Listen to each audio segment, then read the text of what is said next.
यही गांव है। 2009 में परिसीमन के बाद वो 14 गांव जुड़े थे साथ, वो भी सोई दल से की कर्म भूमि थी, जो हम 33 साल से इकट्ठे जुड़े। इस 33 साल का लेखा जोखा आपके सामने। 1952 में पहली बार मेरे पिताजी विधायक बने और 77 तक रहे, लगभग 21 साल कांग्रेस में भी रहे और कांग्रेस से लड़ाई भी लड़ी। मैंने अपना राजनीतिक जीवन कांग्रेस से ही शुरू किया था और आपकी बदौलत हमने दिन रात मेहनत करके जो नतीजा दिया, 2000 के अंदर यहाँ से कांग्रेस के विधायक बने, 2005 में फिर कांग्रेस के विधायक बने। लेकिन किन्हीं कारणों से मुझे कांग्रेस छोड़नी पड़ी, तो यहाँ 2 बार विधायक बने। आपकी कृपा से मुझे मौका मिला। पिछली बारी किन्हीं कारणों से क्या परिस्थितियां रही, उसके लिए पूरे हल्के ने उत्तरदायी मान करके और मुझे कसूरवार ठहराया। मैं अपनी गलती मानता हूं। साथियों, मेरा प्रयास था कि इस हल्के को किस प्रकार से आगे ले जाया जा सकता है। इस हल्के के अंदर बहुत भारी कमी है, बुनियादी कमियां हैं, सुविधाओं की कमियां हैं जो दूसरे हल्कों के अंदर लोगों को मिल रही हैं। और सरकारें काम करती हैं, आज भी कर रही हैं, करती रहेंगी। लेकिन जो हमारी बेसिक एमिनिटीज हैं, जरूरतें हैं, उनको कौन पूरा करेगा? उनको केवल सरकार पूरा कर सकती है। और सरकार के अंदर बनने के बाद आपका प्रतिनिधि मजबूत हो, हाथ पकड़ने वाला हो, तो निश्चित तौर पर उस इलाके की समस्या को हल किया जा सकता है। मैंने 8-10 साल रहा, कोशिश की अपने हल्के की तकलीफ को देख करके। जब नुकसान हुआ तो किसी ने मुझे बुलाया नहीं था, मैं अपने आप गया। किसी ने मुझे कहा नहीं था कि किसी ने मुझे प्रेरित नहीं किया कि हम तंग हैं, पानी निकलवाना है, मुआवजे की लड़ाई लड़नी है। मैंने आपके बनाए हुए प्रतिनिधि के रूप में अपने अधिकारियों का प्रयोग करके पूरी हरियाणा सरकार को चुराने के अंदर लाई खड़ा किया था। और जिस प्रकार से आपको सहायता भी मिली, तो केवल आपके बलबूते पर दी हुई ताकत थी। साथियों, उस ताकत का मैंने सदुपयोग किया। 33 साल तो मेरे हो गए और 52 से 77 तक और 77 से अब तक लगा लो, एक आदमी मेरे परिवार पर जात पात की राजनीति करने का आरोप लगाओ, फिर सभा में है कोई? एक आरोप लगाओ तो आपको चाहिए कौन? मेरी समझ में नहीं आ रही। मैं बहुत दिन से ही तलाशता रहता हूं अपने अंदर के मन परमिंदर तने घर बर्बाद कर दिया। 10 साल लगा दिए, 33 साल कोई काम नहीं, घर का कोई काम नहीं।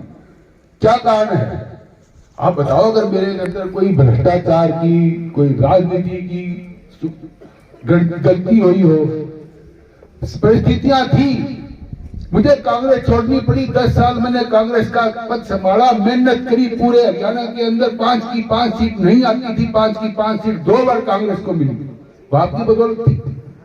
फिर उसके बाद फिर पार्टी छोड़नी पड़ी, मेहनत की, 5 की 5 सीट फिर कांग्रेस के खिलाफ गई, अपनी 5 की 5 सीट फिर कांग्रेस के खिलाफ गई, अपनी 1 आई है। आप गवाह हो कि नहीं? साथियों, आज जब मैं दोबारा आपकी तकलीफ देख करके, अपनी भी तकलीफ देखकर मैं कांग्रेस पार्टी में शामिल हुआ, तो इस कांग्रेस पार्टी के कार्यकर्ता के रूप में शामिल हुआ हूं। किसी के मुखालता मत रखना। कांग्रेस पार्टी के कार्यकर्ता के रूप में मैंने 52 गांवों के अंदर डोर टू डोर किया। मेरे से लोगों ने पूछा कि अब टिकट किसको मिलेगी। मैंने एक ही बात कही थी, टिकट देना चौधरी भूपेंद्र सिंह हुड्डा का हाईकमांड का काम है, मेरा काम नहीं। मेरा काम आप लोगों को जोड़ करके, इकट्ठा करके हरियाणा के इस क्षेत्र से कांग्रेस पार्टी का प्रत्याशी जीते और राज में हिस्सा हो। इस बात के लिए तैयार हो? तैयार हो तो हाथ उठाए के बात करो। ईमानदारी से हाथ उठाना, लालच किसी का नहीं है। मैं आज फिर कह रहा हूं, किसी को टिकट मिले सबसे आगे परमिंदर चलकर मदद करेगा। कोई मेरी मदद करो ना करो, हाँ मुझे मिलती है, मैं आपका सहयोग मांगता हूं। हमारे सामने अब शीघ्र सोनीपत का चुनाव आ रहा है। सोनीपत लोकसभा के अंदर चुनाव आ रहा है, तो हमें सबसे पहली सीटी सोनीपत लोकसभा में यहाँ जुलाना से कांग्रेस प्रत्याशी को कम से कम 25-30 हजार की लीड देनी है, जब जाके बात बनेगी। अगर आप ये समझ लो कि आप बैठे रहे, कोई नहीं कांग्रेस जीतेगी, जब तक 20-25 हजार से ऊपर लीड नहीं होगी जुलाना से कांग्रेसी प्रत्याशी की, ना तो चौधरी भूपेंद्र सिंह हुड्डा मजबूत होंगे, ना भाई दीपेंद्र मजबूत होगी, ना राहुल गांधी मजबूत होंगे, ना आपका संगठन मजबूत होगा, ना जुलाना मजबूत होगा। हमें यह निश्चय करके चलना है कि आने वाले इस लोकसभा चुनाव में छत्तीस बिरादरी अपना दुख भूल करके एक दूसरे का साथ देकर गांव-गांव में एक दूसरे को मिला करके हमें कांग्रेस पार्टी को विजयी बनाना है। निश्चित इस बात की मेरी प्रार्थना आप स्वीकार करते हो? बिल्कुल तय दिल से। इसमें बड़ी जिम्मेवारी है साथियों।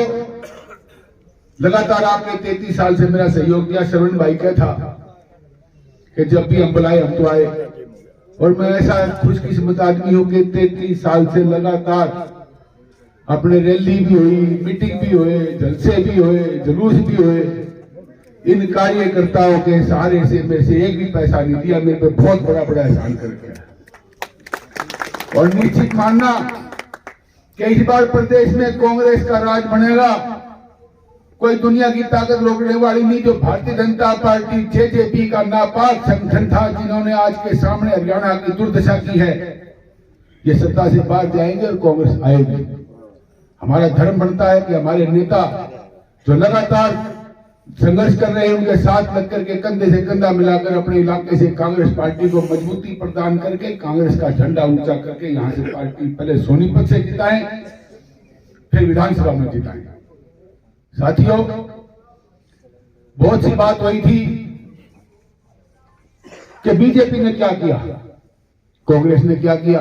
भारतीय जनता पार्टी सत्ता में आई 2014 में, तो पूरे हिंदुस्तान में प्रचार किया गया कि देश की आजादी आज पहली बार आई है, पहली बार देश आजाद। भाइयों और बहनों, पहली बार देश आजाद हुआ है। वो देश आजाद था। इस आजाद देश को गुलामी देने के लिए केवल 2 आदमियों के मुट्ठी में देश को रखने के लिए लगातार 10 साल तक भारतीय जनता पार्टी ने आपके सामने कार्रवाई की है। 70 साल कांग्रेस ने राज किया, देश के अंदर विकास किया, संगठन बनाया, सब कुछ किया। भारतीय जनता पार्टी ने 10 साल के अंदर उनको बेचने का काम किया, उनको प्राइवेटाइजेशन के अंदर दिया। अभी हमारे साथी कह रहे थे अग्निवीर के बारे में, और तो और फौज भी नहीं बख्शी। 4.5 साल नौजवान नौकरी करेगा। वो ठीक कह रहे हैं कि अडानी अंबानी की एक कार्यकर्ता की फौज तैयार